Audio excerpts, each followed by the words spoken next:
अब नहीं जाएगा। लेकिन तारा ने पूछा अब तो आप नहीं जाएंगे ना? बाली ने पुलकित होते हुए कहा अब तो मैं जरूर जाऊंगा, वैसे चाहे न जाता पर अब जरूर जाऊंगा। क्यों जाओगे? अगर चले गए ना, अगर चले जाओगे तो चले जाओगे, अगर चले जाओगे तो चले जाओगे और हमें अनाथ कर जाओगे। बाली ने कहा कि तारा पहले तो ऐसा होगा नहीं, तुम अनाथ नहीं होगी, और अगर ऐसा हो गया तो तुम भले ही अनाथ हो जाओ पर मैं सनाथ हो जाऊंगा। कह बाली सुन भीरु प्रिय समदर्शी रघुनाथ, जो कदाच मोहि मारी हैं तो पुनि हों सनाथ। तारा ने कहा तो अब मेरे नाथ, अब तक आप अनाथ थे जो अब सनाथ होगे। अनाथ तो वो होता है जिसका कोई नाथ ना हो, आप तो किष्किंधा के नाथ हो और अपने को अनाथ कह रहे हो। बाली ने कहा तारा अनाथ दो तरह के होते हैं, एक तो वे अनाथ जिनका कोई नाथ ना हो, अरे बेचारे का कोई नहीं है अनाथ है। एक तो वे जिनका कोई नाथ ना हो वे अनाथ, और दूसरे अनाथ जानते हो जो किसी को भी नाथ मानने के लिए तैयार ना हो, न रघुनाथ जी को माने, न यदुनाथ जी को माने, न पंढरीनाथ जी को माने, न सदगुरुनाथ को माने, किसी को नाथ माने ही नहीं, अभिमान के कारण। ये सबसे बड़े अनाथ हैं। अभिमानी से बड़ा कोई अनाथ नहीं, तो आजकल बहुत मिलते हैं ये सब अनाथ है। उनसे पूछो हम किसी को नहीं मानते, नहीं मान तो तुम्हारा कोई नाथ नहीं तो अनाथ हो।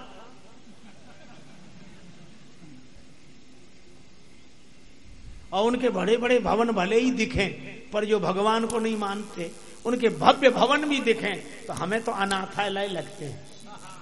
अनाथालय है जहां नाथ ना हो, जिस भवन में भगवान ना हो, रघुनाथ जी ना बैठे हो, नाथ ना हो जिस भवन में, वो तो अनाथालय ही है।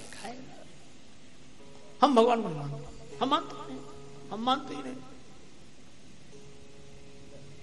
हमने कहा एक सज्जन से हमने कहा तुम भगवान को क्यों नहीं मानते?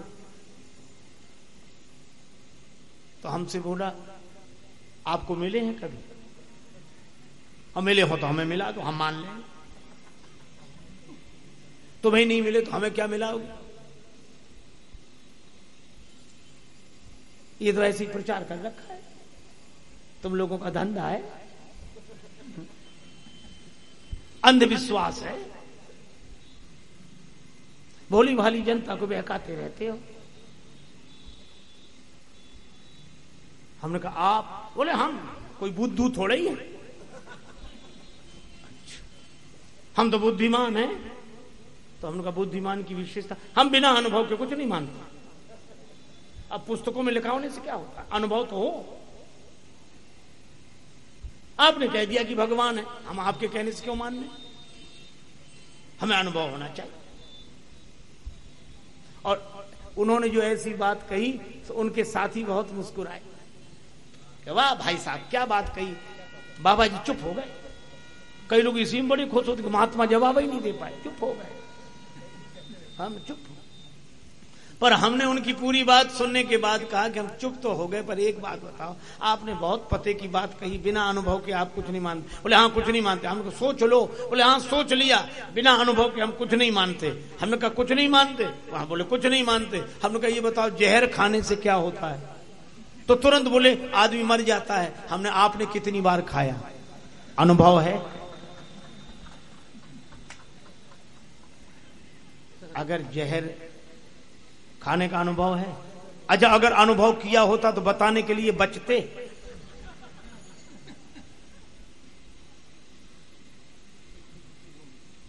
अब बोले किताबों में लिखा है, वैद्य कहते हैं, डॉक्टर कहते हैं, हकीम कहते हैं, कुछ लोग खाकर मर गए इसलिए हम मानते हैं कि जहर खाने से आदमी मर जाता है। हमने कहा किताबों में लिखा होने से, वैद्य हकीमों के कहने से और जहर खाकर लोगों के मरने से आपको विश्व पर तो विश्वास है, पर जिसके लिए वेद कहते हैं, पुराण कहते हैं, गीता भागवत रामायण उपनिषद बोलते हैं, और जिन के लिए संत कहते हैं, महात्मा कहते हैं, और अनेक लोग उनकी भक्ति करके कृतकृत्य हो गए, ऐसे विश्वपति परमात्मा पर विश्वास नहीं है और विश्व पर विश्वास है और अपने को समझदार कहते हो। धिक्कार है ऐसी बुद्धि को।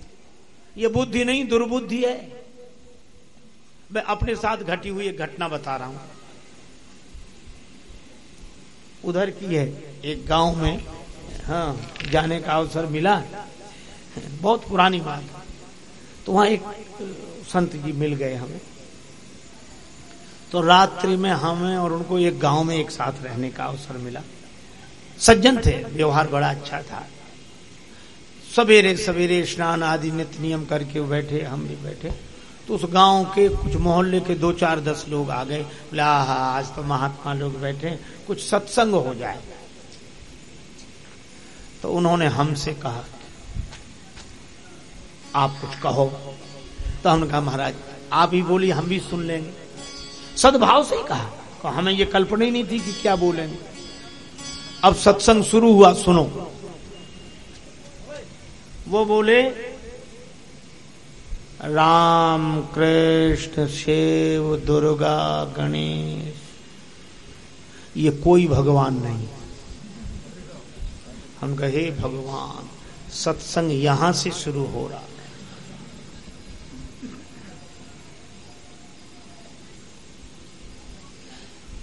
अब वो लोग बोले अरे कैसी बात करते हो, हम तो इन्हीं को भगवान मानते और हमारे पुरखे मानते चले आए, हमारे इतिहास में वर्णन है। क्या बोले 100-200 लोग अगर गलत को सही मानने लगे तो क्या वो सही हो जाएगा? गलती तो पीढ़ियों से भी हो सकती है। वो बोले कि नहीं भाई, भगवान तो हैं ये, ईश्वर तो हैं ये। तो अब वो बोले अच्छा ये बताओ ईश्वर एक है क्या? नहीं, भगवान एक है या कई? तो अब ये तो हर कोई कह देगा कि ईश्वर तो एक है, एक है। अब उन्होंने कहा आंख बंद करो, तो लोगों ने आंख बंद कर ली। बोले देखो घोड़ा, ध्यान में देखो। बोले हाँ दिख रहा है। अच्छा देखो हाथी, हाँ दिख रहा। एक जैसी शक्ल दिख रही है सबको? हाँ एक जैसी। हाथी तो एक जैसा ही दिखे, घोड़ा एक जैसा ही दिखे, गाय भैंस ऊंट गधा जो देखो एक ही जैसा दिखेगा, क्योंकि एक ही तरह का होता है, तो एक दिखेगा। अब बोले देखो, आंख बंद करो। हाँ बोले देखो भगवान, तो अलग अलग दिख रहे हैं कि एक दिख रहे हैं? अब अलग अलग दिखेंगे, किसी को मुरली वाले, किसी को धनुष वाले, किसी को त्रिशूल वाले, किसी को ऐसे वाले, किसी को ऐसे। बोले ये अलग अलग दिख रहे हैं, सूंड वाले, तलवार वाली माता। तो बोले अलग अलग दिख रहे हैं? बोले हाँ। तो बोले ईश्वर एक है क्या अनेक? बोले है तो एक। बोले फिर ये अलग अलग क्यों दिख रहे हैं? इसका मतलब ये कोई ईश्वर नहीं है, कोई भगवान नहीं है, क्योंकि वो एक है। एक है तो एक जैसा होना चाहिए। मैं आपको क्या बताऊं, गांव वाले तो अवाक रह गए और उनके भक्त हो गए। दुनिया भी तो बड़ी विचित्र है। हाथ जोड़े, चरणों में सिर रख दिया, बोला महाराज हम तो युगों से गलती में थे, आज आंखें खुली हैं। तो वो क्या बोले, आंखें तो सत्संग में ही खुलती हैं। क्या ज्ञान प्राप्त हुआ है सत्संग में। मैं आपको सही बताऊं, मुझे इतनी पीड़ा हुई, तो उनका जितना अच्छा व्यवहार हमारे साथ था, इतना प्रेम, हमें सब भूल गया। लेकिन अब करूं क्या? तो अब वो गांव वाले भी कहेंगे हाँ ये है सत्संग। तो हमने उनसे कहा कि महाराज आपने इनसे इतने सवाल पूछे, एक हम पूछ लें? बोले पूछो। तो हमने उन गांव वालों से कहा करो आंख बंद। बोले हाँ। हमने कहा महाराज की शैली में ही हम बात करेंगे। बोले हाँ बोलो। हमने कहा देखो घोड़ा एक जैसा दिख रहा, एक सी शक्ल दिख रही। देखो हाथी, बोले हाँ एक जैसा दिख रहा। अब ऐसे ही गधा, घोड़ा, ऊंट सब एक जैसे दिख रहे। हाँ, हमने आंख बंद किए रहे ना, बोले हाँ। हमने कहा देखो बाप देखो, एक ही दिख रहा है कि अलग अलग दिख रहे हैं? बोले बाप अब अलग अलग दिखेंगे? बोले अलग अलग दिख रहे हैं। हम अलग अलग दिख रहे हैं, जो बताओ बाप एक होता है कि कई होते हैं? बोले बाप तो एक ही होता, हम फिर अलग अलग क्यों दिख रहे हैं? जब बाप एक ही होता है और हम एक ही बाप के होते हैं तो अलग अलग क्यों दिख रहे हैं? तो उसने कहा कि बात यह है कि बाप तो एक ही है, पर सबके बाप की शकल अलग अलग है, सबके बाप का रूप अलग अलग है। बाप तो एक ही है। हमने कहा इसी तरह परमात्मा तो एक ही है, पर सब भक्तों के भगवान का रूप अलग अलग है। स्वरूप से वो एक है, रूप से अलग अलग है। तो वो बेचारे सरल भोले आदमी थे, बोले हाँ ये भी बात सही है। तो उनमें से कुछ लोग बोले यही सही है। महाराज गांव वाले तो बड़े प्रसन्न हो गए हमसे, और वो सज्जन हमसे ऐसे नाराज हुए कि तब से आज तक, पहले तो मिलते ही नहीं, मिल जाए तो बोलते नहीं। आज तक हमका बड़ी कृपा है, आप नहीं बोलो तो अच्छा है। अभिमानी से बड़ा अनाथ कोई नहीं होता। हम मानते हैं, हम भगवान को मानते ही नहीं। लेकिन बाली ने कहा कि मैं भी अनाथ हूं। क्यों? क्योंकि अभिमानी हूं। असकई चला महा अभिमानी। तब बाली ने सोचा कि राम जी अगर बाण मार देंगे तो मैं सनाथ हो जाऊंगा। कैसे? अच्छा आप ऐसे देखो, जैसे आपको यहां से कहीं जाना हो तो पूरी जिम्मेवारी किसकी? आपकी। टिकट रिजर्वेशन कराने की, कौन सी गाड़ी से जाएंगे, यहां से रास्ते के लिए आवश्यक सामग्री रखना, सारी जिम्मेवारी आप। वहां उतरेंगे तो कहां ठहरेंगे तो पहले से ही, क्योंकि आप जा रहे हैं। अच्छा आप कल्पना करो कि आप जाएं नहीं और कोई आपको भेजे, तो जिम्मेवारी किसकी? भेजने वाले की।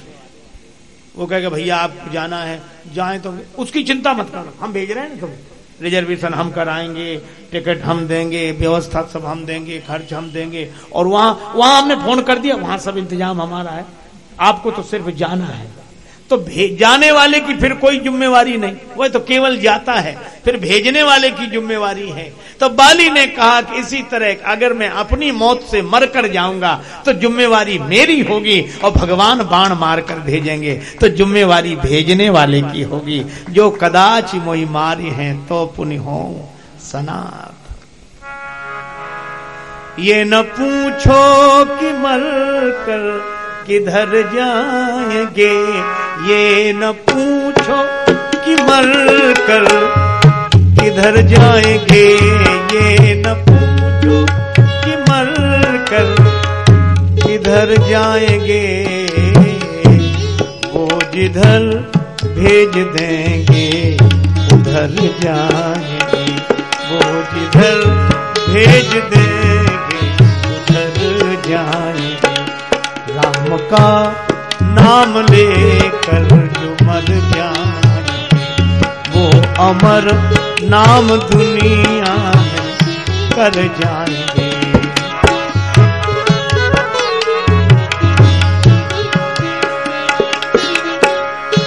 राम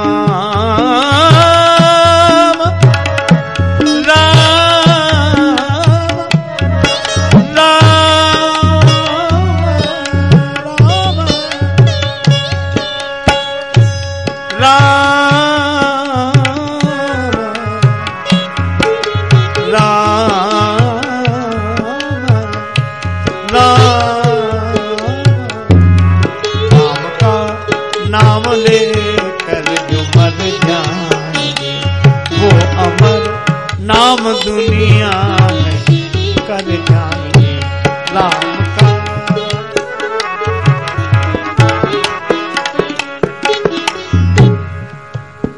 बाली कहता है जो कदाच मोहि मारी है तो पुनि हो सना।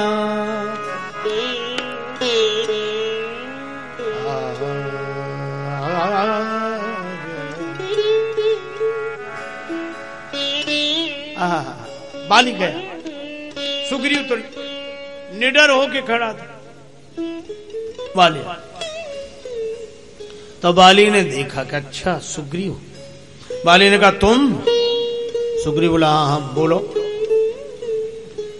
बाली को लगा आश्चर्य, सुग्रीव मुझसे ऐसे? बाली ने कहा तुम? हाँ हाँ बोलो। तो बाली ने सोचा कि जरा देख लें कि ये सुग्रीव पहले ही वाले हैं कि बदल गए हैं। तब बाली ने और कुछ नहीं कहा, एक मुक्के का प्रहार किया, मुष्टि प्रहार, वज्र समलागा। सुग्रीव जी एक कला में तो बड़े कुशल हैं, भागने की कला, उनसे बढ़िया कोई भाग नहीं सकता। भागे,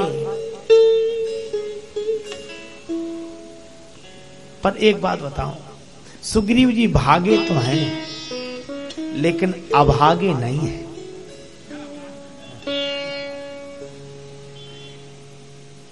भागे तो हैं, बाली के मुक्के की चोट खाकर भागे हैं, पर अभागे नहीं हैं। क्यों? क्योंकि चोट खाकर जो भगवान की ओर भागे वे अभागे नहीं होते।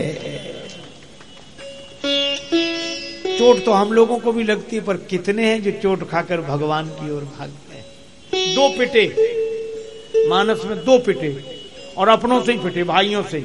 एक श्री विभीषण जी, एक श्री सुग्रीव जी। कितना बढ़िया संकेत है, जब भी कोई पिटता है अपनों से ही पिटता है। जिसको तूने अपना समझा निकला वही पराया, जिसको तूने अपना समझा तेरे हुए न कोई, लेकिन तुझको होश न आया।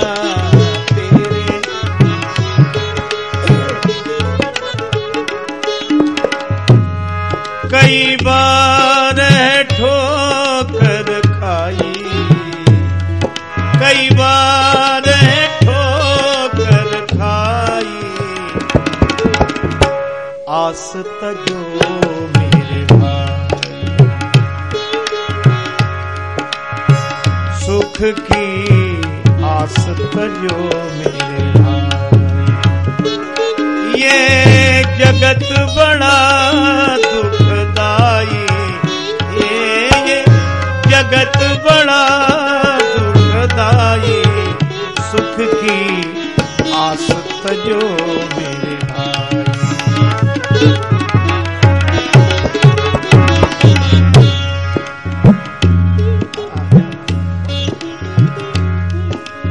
झूठे रिश्ते झूठे नाते किसका कौन हुआ है,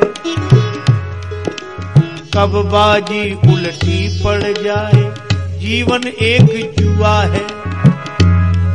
परीक्षाएं भी होती पराई, परीक्षाएं भी होती पराई, सुख की आस तजो मेरे भाई, सुख की आस तजो।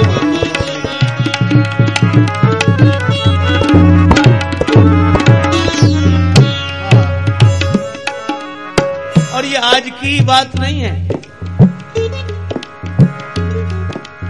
दुनिया दिखती नई है लेकिन खेल पुराने चलते, दोहराता इतिहास स्वयं को, केवल पात्र बदलते, बस रीत यही चली आई, सुख की आस तजो मेरे भाई।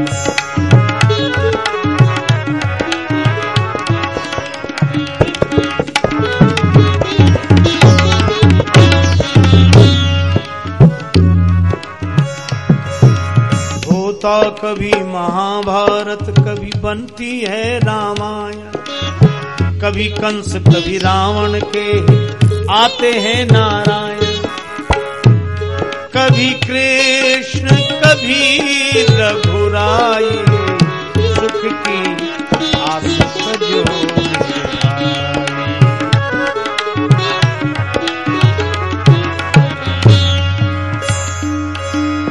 जग से सुख की आशा तज कर राम भरोसे रह ले, मन को मनमोहन का बना, राजस मुख से कह ले, श्री राम शरण सुखदाये, सुख की आस तजो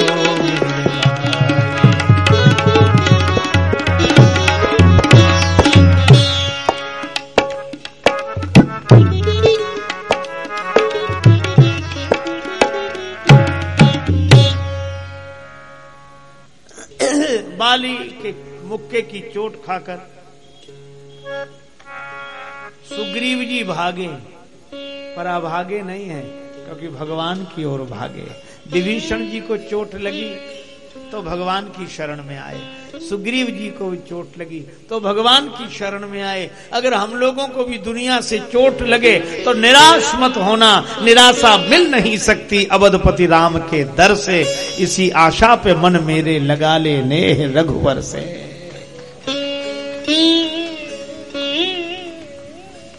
सुग्रीव जी आए पिटकर, बाली हंसता ये आया था मिल ललकारने, वो भगवान देख रहे थे। सुग्रीव जी आए, आते उलाना दिया, मरवा डाला आपने। हम पहले ही कह रहे थे कि आपकी बस की बात नहीं है।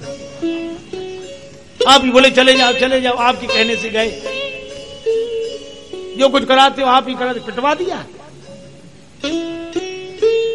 और जब आपकी बस का कुछ नहीं था तो हमें भेजा काहे को था, और आपने कुछ किया नहीं।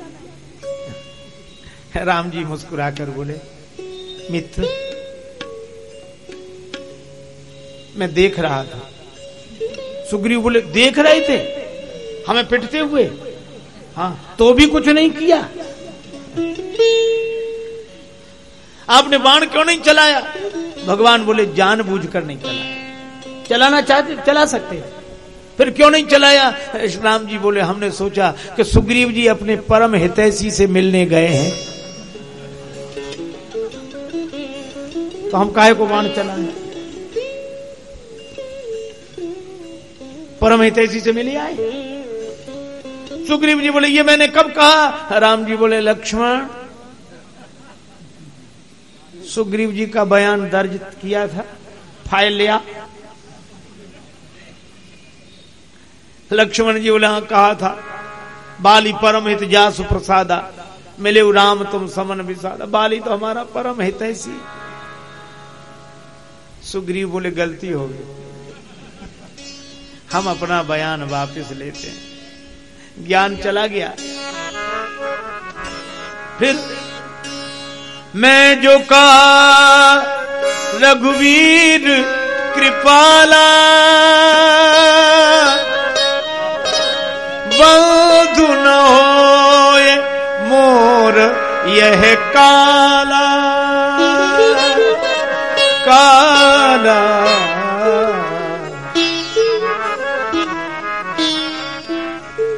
प्रभु यह मेरा भाई नहीं, काल है।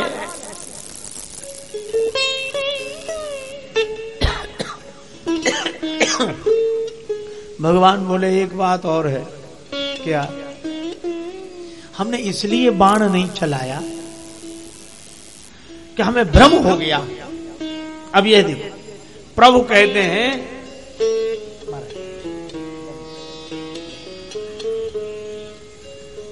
प्रभु कहते हैं, एक रूप तुम भ्राता दो, तेई भ्रमते नहीं मारेऊं सो। श्री राम जी ने कहा कि तुम दोनों भाई एक रूप दिखाई देते हो, हमें भ्रम हो गया, इसलिए बाण नहीं चलाया। सुग्रीव जी ने कहा कि प्रभु क्यों व्यंग करते हो? आपको और भ्रम हो सकता है, आपकी कृपा से लोगों का भ्रम मिटता है। जास कृपा अस भ्रम मिट जाई, गिरिजा सोई कृपालु रघुराई। प्रभु व्यंग करते हो, आपको और भ्रम हो सकता है। तो भगवान मुस्कुराकर बोले, सुग्रीव जी जब आप जैसों को ज्ञान हो सकता है तो हमें भ्रम भी नहीं हो सकता। सुग्रीव जी बोले, हमारा ज्ञान तो चला गया। भगवान ने कहा कि हम सोच रहे थे कि शत्रु मित्र दुख सुख जग में माया कृत, हम सोच रहे थे ये कोई सपना ही है, ये मुक्के की चोट को भी सपना ही समझो, जगत सब सपना। सुग्रीव बोले इसको नहीं समझ सकते सपना महाराज। क्यों? बोले वज्र की तरह लगा ये मुक्का, मुष्टि प्रहार वज्र सम। भगवान ने कहा कि देखो तुम भी हो गए ज्ञानी, और बाली आया तो वो भी समतय की बात करते आया, समदर्शी रघुनाथ। ये जो दोनों ही समता की बात कर रहे हैं, हम तुमसे ममता कर रहे और तुम समता की बात कर रहे, हम तुम्हारा पक्ष ले रहे, तुम निष्पक्षता की बात कर रहे। तो क्या हुआ प्रभु? राम जी बोले तुम हो गए ज्ञानी तो हम हो गए ब्रह्म, तुम हो गए ज्ञानी तो हम हो गए ब्रह्म। तो प्रभु आप ब्रह्म हो गए, फिर किया क्यों नहीं, बाण क्यों नहीं चलाया, कुछ तो करते। राम जी मुस्कुरा कर बोले ब्रह्म क्या करता है? ब्रह्म तो साक्षी है, करता नहीं है। निमित्त मात्रम मेवा हम कर्ता भोक्ता त्वमेव ही। वह साक्षी है, तुम जानो तुम्हारा काम, हम तो साक्षी हैं। ब्रह्म साक्षी क्यों है? क्योंकि निष्पक्ष है। तुम दोनों लड़ो, चाहे वे तुम्हें पटके चाहे तुम उन्हें पटको, हम तो दृष्टा हैं, देख रहे हैं। बिटप ओट देखई रघुराई।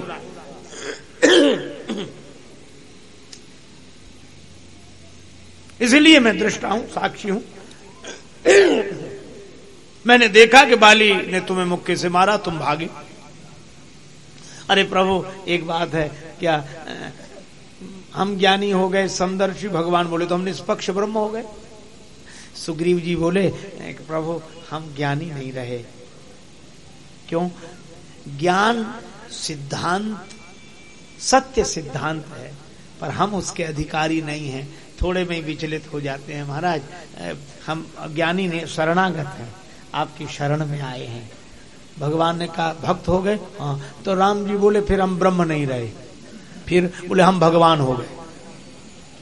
तुम ज्ञानी तो हम ब्रह्म, और तुम भक्त तो हम भगवान। अच्छा महाराज तो ब्रह्म और भगवान में अंतर क्या? बोले जब तुम ज्ञानी बनते हो तब मैं निष्पक्ष ब्रह्म हो जाता हूं, और जब तुम मेरी शरण में आकर भक्त हो जाते हो तब मैं निष्पक्ष नहीं रहता, फिर मैं पक्षधर हो जाता हूं, तुम्हारे पक्ष में हो जाता हूं। मोरे प्रौढ़ तनय सम ज्ञानी, बालक सुत सम दास अमानी, और जनहि मोर बल निज बलताही। सुग्रीव जी बोले तो आप हमारा पक्ष? भगवान बोले हाँ। इधर आ महाराज, क्या आए वहीं से मुश्किल से आ पाए, वो तो हम अपनी कला से बच गए। लक्ष्मण जी बोले सुनो, अभी भी कृपा नहीं मानना। कलाकार कृपा भूले हुए कला के पीछे, और भगवान से ही कह रहे वो तो हमारी कला थी सो बच गए। पर भगवान तो सबसे बड़े कलाकार हैं। भगवान ने कहा अच्छा इधर आओ। महाराज बहुत दर्द हो रहा है, वहां से तो डर के मारे भागे आए थे कि दोबारा न पिट जाए, अब यहां तो चलते ही नहीं बन रहा है। भगवान ने कहा तुम यहां तक चले आओ, फिर सब कुछ बन जाएगा। सुग्रीव आए, भगवान ने कर कमल रखा, कर परसा सुग्रीव शरीरा, तन भा पुलिस गई सब पीरा। शरीर वज्रवत हो गया। सुग्रीव बोले अब तो ठीक है, अब कुछ नहीं, बिल्कुल ठीक है, दर्द है ही नहीं, चोट कहां लगी थी पता ही नहीं, अब ठीक है महाराज, अब ठीक है। राम जी बोले ठीक तो हो, और इधर आओ। माला उतार, मेली कंठ सुमन के माला, पुष्पों की माला पहनाई। प्रभु यह किस लिए? अब जाओ, जाओ लड़ने के लिए जाओ। प्रभु ये मत कहो जाएं कि ना जाएं। भगवान बोले हम कह रहे हैं जाओ, पहले भी तो आपने कहा था। सुग्रीव जी की बात सुन राम जी बोले अब माला पहना कर भेजना है। माला बोले तो वहां लड़ाई में भाला की जरूरत पड़ेगी कि माला? राम जी ने कहा हम अपना बल देकर भेज रहे हैं, अभी तुम अपने बल पर गए थे, अब मेरे बल पर जाओ। मेरी कंठ सुमन माला, कंठ सुमन मेरी कंठ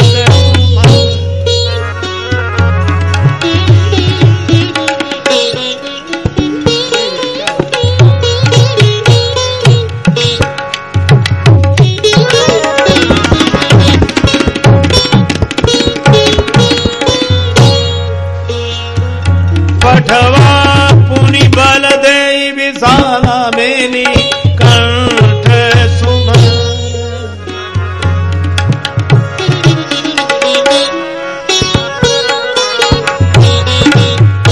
मेरी कंठ सुमन के माला, मेरी कंठ सुमन, मेरी कंठ सुमन, मेरी कंठ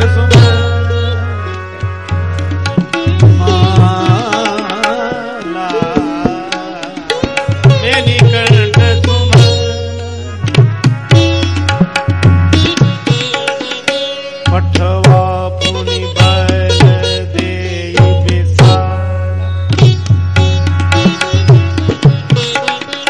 पठवा पुनि बल दे विशाला, मेली कंठ सुमन सुमन सुमन मेली कंठ सुमन, माला कंठ में डाली, सुमन जाओ